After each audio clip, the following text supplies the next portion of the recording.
தாய் தமிழ் உறவுகளுக்கு வணக்கம். மாத்திரை அரைத்த அமைச்சர் பதவி நீக்கம் செய்யப்படுகின்றார். மாத்திரை அரைத்த அமைச்சர் பதவி நீக்கம் செய்யப்படுகின்றார் என்ற தலைப்பில் இந்த காணொளியை காண்கிறோம். தாம்பரம் தொகுதியிலிருந்து தமிழக சட்டசபைக்கு தேர்வு செய்யப்பட்டவர் கில்லி சரத்குமார். இவர் தமிழக அமைச்சராக உள்ளார். மனிதவள மேம்பாட்டுத்துறை அமைச்சராக உள்ளார். இவரது இன்ஸ்டாவிலிருந்து வீடியோக்கள் பதிவிறக்கம் செய்யப்பட்டிருந்தன. அதாவது, கடந்த ஒரு சில ஆண்டுகளுக்கு முன்பாக IPL மேட்ச் நடைபெற்ற ஸ்டேடியத்தில் இவர் போதைப்பொருள் பயன்படுத்தியதாக குற்றம் சாட்டப்பட்டு சமூக வலைதளங்களில் வீடியோக்கள் வைரலாகின. அப்பொழுது கில்லி சரத்குமார் தனது குழந்தையை தூக்கி கொண்டு IPL மேட்ச் பார்க்க சென்றதாகவும், குழந்தைக்கு சுகமில்லை என்று மாத்திரை அரைத்ததாகவும் கூறினார். தான் அரைத்தது போதை பவுடர் அல்ல, குழந்தைக்கு மாத்திரை அரைத்தேன் என்று கூறி சமாளித்தார்.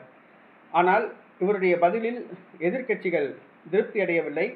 அவரை பதவி நீக்கம் செய்ய வேண்டும் என்று எதிர்க்கட்சிகள் போராட்டம் நடத்தின. இது விஜய்க்கு தர்ம சங்கடமாக இருந்தது. ஆனால் எந்த நடவடிக்கையும் எடுக்காமல் இருந்தார்.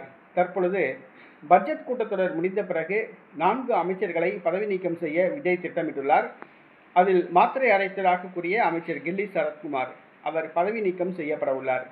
பொதுவாக தமிழக வெற்றி கழகம் சார்பில் தமிழக சட்டசபைக்கு தேர்வு செய்யப்பட்ட MLAக்கள் குருட்டு அதிர்ஷ்டத்தால் தமிழக சட்டசபைக்கு தேர்வு செய்யப்பட்டுள்ளார்கள், MLAக்கள் ஆகியுள்ளார்கள். அதுவும் அமைச்சர்கள் ஆனார்கள் என்று சொன்னால் அவர்களுக்கு மிகப்பெரிய அதிர்ஷ்டம் இருந்தது என்றுதான் அர்த்தம். ஆனால் அதை முறையாக பயன்படுத்தி கொள்ள வேண்டும். தற்பொழுது குற்றச்சாட்டுகளில் சிக்கி பதவி இழக்க ஆரம்பித்துள்ளனர். இனிமேல் அந்த வாய்ப்பு அவர்களுக்கு கிடைக்காது. அமைச்சர்களாகும் வாய்ப்பு கிடைக்காது, MLAக்களாகும் வாய்ப்பு கிடைக்காது. ஆக MLAக்களாக இருப்பவர்கள், அமைச்சர்களாக இருப்பவர்கள் பொறுப்புடன் நடந்து கொள்ள வேண்டும். தற்பொழுது மாத்திரை அரைத்த அமைச்சர் கில்லி சரத்குமார் பட்ஜெட் கூட்டத்தொடர் முடிந்த பின்பு பதவி நீக்கம் செய்யப்படுகின்றார்.